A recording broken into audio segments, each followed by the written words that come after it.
Mais qu'est-ce qui arrive à l'œil gauche du président? Attendez, je zoome. Alors non, il ne s'est pas fait chicorer par Brigitte, il n'a pas l'œil du tigre, il a ce qu'on appelle une hémorragie sous-conjonctivale.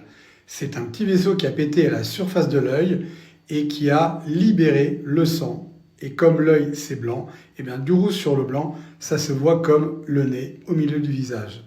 Alors, il faut tout de même vérifier qu'il n'y a pas de baisse de l'acuité visuelle, que ça n'est pas douloureux, et c'est le plus souvent quelque chose de totalement bénin.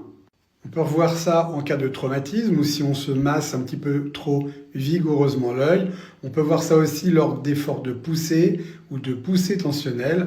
Nous, en cardio, on voit pas mal ce genre de choses parce que les gens sont sous anticoagulants ou antiagrégants et forcément, eh bien, quand un vaisseau pète, il y a plus de sang qui sort, donc on a... Les laboubous seraient fabriqués par des ouvriers de 16-17 ans exploités en usine. Alors les laboubous, ce sont des peluches à collectionner, très populaires et vendues partout dans le monde. Certaines célébrités comme Rihanna, Dua Lipa ou encore Lisa des Blackpink se sont par exemple déjà affichées avec. Elles sont fabriquées par l'entreprise chinoise Pop Mart. Sur la moitié de 2025, la marque a généré près de 600 millions d'euros rien qu'avec ces peluches. Problème, selon une enquête publiée par le Guardian et menée par l'ONG China Labor Watch, ces peluches sont confectionnées par des travailleurs exploités qui travaillent régulièrement 11 heures par jour et 7 jours sur 7. L'ONG s'est rendue notamment dans cette usine, l'usine Shunjia Toys au sud-est de la Chine, qui fabrique des laboubous pour Pop Mart. Dans cette usine, certains travailleurs seraient mineurs, entre 16 et 17 ans, ce qui est permis par la loi chinoise, mais avec des conditions de travail qui ne sont pas respectées selon l'ONG. Les jeunes seraient affectés à des postes à la chaîne, avec la même charge de travail qu'un adulte et des objectifs, je cite, irréalistes. Les 4500 travailleurs de l'usine auraient parlé à l'ONG d'un travail à la chaîne très intense, une exposition importante à la poussière et une mauvaise ventilation. Certains ont signalé des nausées et des vomissements, d'autres ont exprimé leur inquiétude sur d'éventuelles lésions pulmonaires à long terme. Selon l'ONG, les travailleurs, notamment les mineurs, ont des contrats de travail incomplets qui ne mentionnent ni la durée du contrat, ni le salaire versé. Un salaire qui n'a d'ailleurs pas été versé à certains salariés partis au bout de quelques jours. Face à ces informations, l'entreprise Pop Mart a affirmé au Guardian